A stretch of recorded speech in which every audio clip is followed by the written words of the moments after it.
আজি নৱম প্ৰতিষ্ঠা দিৱস আৰু ইটো আমি বেংটলত উদযাপন কৰিছোঁ কেন্দ্ৰীয়ভাৱে আমাৰ প্ৰতিষ্ঠাপক সভাপতি ইউজি ব্ৰহ্ম ডাঙৰীয়া আমাৰ ডেপুটি চিফ গোবিন্দ বসুমতাৰী ডাঙৰীয়াকে আদি কৰি দলৰ সকলো নেতা কৰ্মীসকল ইয়াত উপস্থিত আছে আৰু তেখেতসকলে সকলো উপস্থিত থাকিব।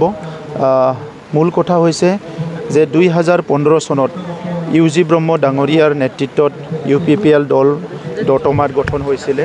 আজি UPPL দলৰ সাংসদ আছে বা বিধায়ক আছে, কাউন্সিল চলি আছে আৰু লগতে এই কথাবিলাক এটা সময়ত মানুহৰ কাৰণে সপোন আছিলে।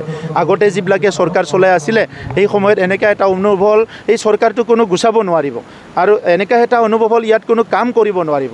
3000 কোটি টকা লাইবিলিটি থৈ গৈছিলে। এতিয়া 6000 কেছ ৰেজিষ্টাৰ কৰা হৈছে চৰকাৰৰ এগেইনষ্টত, কিন্তু এইবিলাক আমি কৰা কাম নহয়, আগৰ চৰকাৰে কৰা দুৰ্নীতি অপশাসনৰ এই গণ্ডগোলবিলাক চলি আছে। গতিকে আজিৰ সময়ত এটা সুস্থ সমাজ এটা BTRত গঢ়ি তুলিবলৈ সক্ষম হৈছোঁ।